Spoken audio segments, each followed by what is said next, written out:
Our next question comes to us from a listener in Cincinnati, Ohio. He says, could you please explain the meaning of "for his name's sake" as found in Psalm chapter 23, verse 3? May I say to you that the whole thought here, and I think it's very important to note it, is that everything in a Christian's life should be for the glory of God. The Catechism has it accurately. What is the chief end of man? And the answer is the chief end of man is to glorify God and enjoy Him forever. And you're not going to enjoy Him until you glorify Him. And He wants to lead us in paths of righteousness for His name's sake. And His name's sake, it's quite possible for a Christian to disgrace the name of God.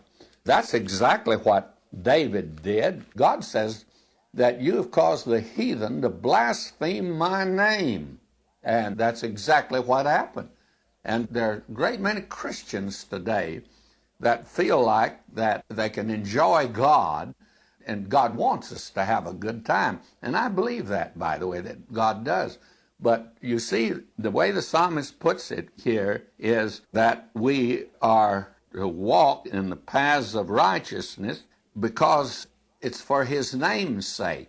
And He leads us in the paths of righteousness so we won't disgrace Him. And if we're going to disgrace Him, we're not going to be able to enjoy Him. Therefore, the chief end of man is to glorify God. And that is exactly what that verse means. We're to glorify God, and then we can enjoy Him forever. Frivolity that is getting in fundamentalism today, and some want to hold me responsible for part of it, that I have introduced the jokes into the pulpit. Well, maybe I have, but I certainly move into that which is serious, and certainly that which is serious should be treated that way. And we can't enjoy God unless we're going to glorify Him. And that is what the psalmist is trying to tell us. You've touched a very sensitive point, I think, today, that we are forgetting about glorifying God. He wants to lead us in the paths of righteousness for His name's sake. He wanted to lead David that way, and David broke the 7th commandment and the 6th commandment. He committed adultery, he committed murder, and he disgraced God's name. He caused heathen to blaspheme. And David never had any fun after that, friends. Read the 32nd Psalm and 62nd Psalm. Read some of the Psalms that David wrote where you hear him crying out. His soul is crying out to God. And that's the revelation of a man that had disgraced God. Today we are looking lightly upon sin. The world does. We expect them to.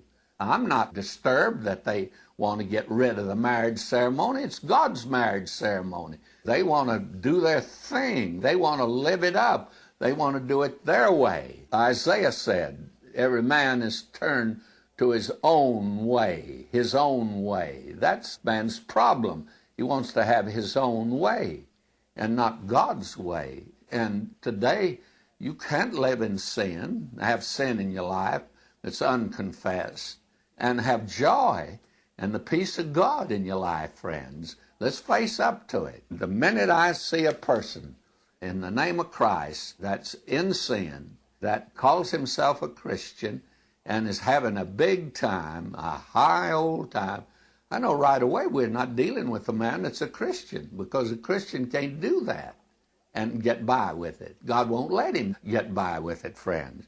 So it's well to consider this question. I'm tremendously impressed when I get a question like that.